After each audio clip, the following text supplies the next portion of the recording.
საქმე საღამოს ტრადიციულად საფონდო ბაზრების მიმოხილვით ვაგრძელებთ. პირველ რიგში განვლილი კვირა უნდა შევაჯამოთ, რომელიც ერთ-ერთი არასახარბიელო იყო ამერიკული ბაზრისათვის, რადგანაც ჩვენ საშუალოდ ვიხილეთ 1.5%-იანი კორექცია, რაც თავისი არსით ახლო აღმოსავლეთში მიმდინარე მოვლენებით იყო განპირობებული.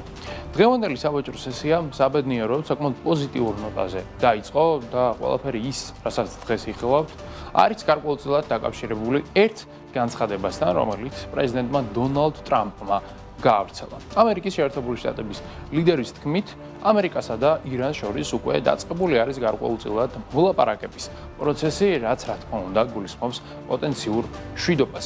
მოლაპარაკების პროცესი რას მოიცავს და როგორი იქნება, ასე ვთქვათ, საბოლოო ჯამში პირობები და შეთანხმების ფორმები, ეს ამ ეტაპზე ცნობილი არ არის, თუმცა პრეზიდენტი აღნიშნავს, რომ ამერიკამ უკვე გარკვეულწილად სტრატეგიულ მიზნებს მიაღწია და ამერიკას შეუძლია, რომ პრინციპში იფიქროს ომის დასრულებაზე. ცხადია, ამ სიახლეს ბაზარი იღებს პოზიტიურად, ეს ავტომატურად გულისხმობს რისკების შემცირებას და ინვესტორების აპეტიტის ზრდას საფონდო ბაზრის მიმართ, სადაც დღეს გვაქვს აღმასრულის ტენდენცია, რომელიც საკმაოდ მკვეთრია. პრინციპში ამისი თქმა შეიძლება, ვინაიდან S&P 500 არის გაზრდილი 1.20%-ით, Dow Jones-თან 1.44% გვაქვს, Nasdaq-ი 1.32%-ით გაიზარდა. აქვე კომპანიებსაც შეგვიძლია შევხედოთ, რამდენიმე მათგანს ნამდვილად ძალიან კარგი შედეგები აქვს. მაგალითად, Nvidia და Apple 1.26%-ის ფარგლებში აფიქსირებენ ზრდას, Amazon-ი ლამის 3%-ით გაიზარდა, Broadcom-საც 3%-იანი ზრდა აქვს და ასევე კარგი შედეგით არის წარმოდგენილი Tesla, რადგანაც ინვესტორები უკვე რისკებს სხვაგვარად აფასებენ და თუ კი ამ კვირის ბოლოს უკვე კონფლიქტის დასრულების რეალური ნიშნები გამოჩნდება, სავარაუდოდ აღმასრულის დინამიკა კიდევ უფრო მეტად მკვეთრი გახდება საფონდო ბირჟაზე.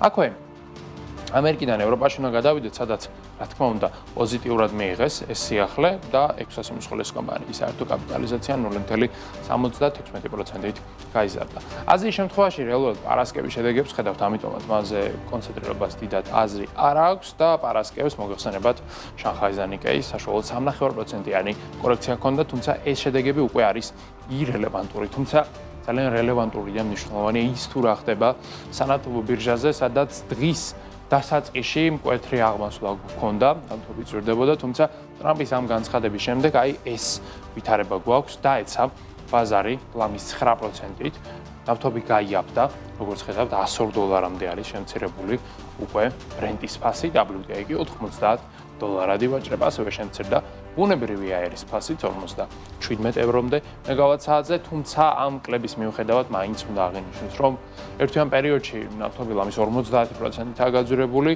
ხოლო გაზი პლუს 100%-ს აჩვენებს და აი ამ პრობლემის მოგვარების რეალურად ერთადერთი გზა არის არა უბრალოდ შეთანხმების მიღწევა, არამედ ჰორმუზის სრუტის რეალურად გახსნა და იქ შეფერხებული ტანკერების გატარება. სანამ ეს არ მოხდება, იქამდე სავარაუდოდ $100 ქვევით, სადაც 85 ფარგლებში ალბათ ნავთობს იქამდე ნამდვილად ვერ ვიხილავთ. აქვე უნდა ვისაუბროთ ჩვენ ოქროსა და ვერცხლზე, ოქროს შორის ძალიან ცუდი კვირა აქვს და დღევანდელი დღე ერთ-ერთი ყველაზე არასახარბიელო იყო ოქროსათვის. მართალია, აი ამ წუთებში შედარებით დასტაბილურებულია ვითარება, თუმცა დღის დასაწყისში ოქროს ფასი დაეცა $4130-მდეც კი ამჟამად უნცია მეტალი ივაჭრება $4374-ად, რაც შედარებით მომატებული მაჩვენებელია, თუმცა როგორც ხედავთ, ერთ თვეში ოქროს აქვს -14%, ხოლო ვერცხლს -22%. აი პიკურ მაჩვენებელთან შედარებით, რომელიც შესაძლოა იანვრის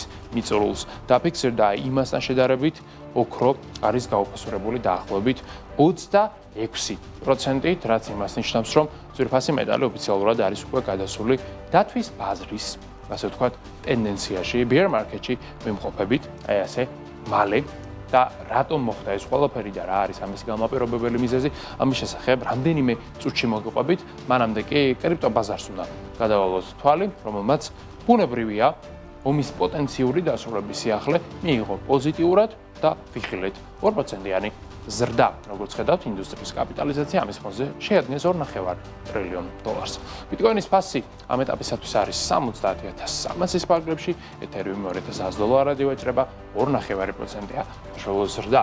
კაპიტალიზაცია 256 მილიარდი გვაქვს ჩვენ აქ ეთერიუმისა, ხოლო ბიტკოინის $1.406 მილიარდი, რაც არის მაინც ჯამში საკმაოდ ისეთი პოზიტიური შედეგი. აქვე ლონდონში უნდა გადავინაცვლოთ, სადაც დაღმასვლა ისევ და ისევ გრძელდება საქართველოს ბანკთან მიმართებით, უკვე კვირა-ნახევარია ფაქტობრივად ეს ტენდენცია ფიქსირდება პიკური მაჩვენებლის დაფიქსირების შემდეგ, არც ერთი დღე პრინციპში ზრდით არ დახურულა და დღესაც ვხედავთ კორექციას -0.70% გვაქვს ჩვენ ამ ეტაპზე.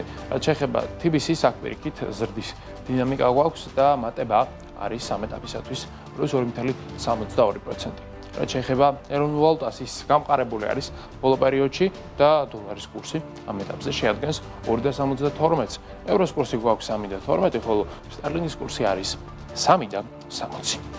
და ბოლოს აქვე ოროდეში თქვა, ტრადიციულად უნდა ვთქვათ, ფორსაითის ლარის ფონზე, რომელიც საშუალებას გაძლევთ თანხა განათავსოთ ფონდში და ამით მიიღოთ ფინანსური სარგებელი, რომლის მოცულობაც წლიურად საშუალო სტანდარტულად შეადგენს დაახლოებით 8.5%-ს, ხოლო ანგარიზე 50.000 ლარზე მეტის მქონის შემთხვევაში თქვენი სარგებლის მოცულობა აღწევს 10%-ს. ეს არის წლიური ამონაგები, რომელიც გერიცხებათ.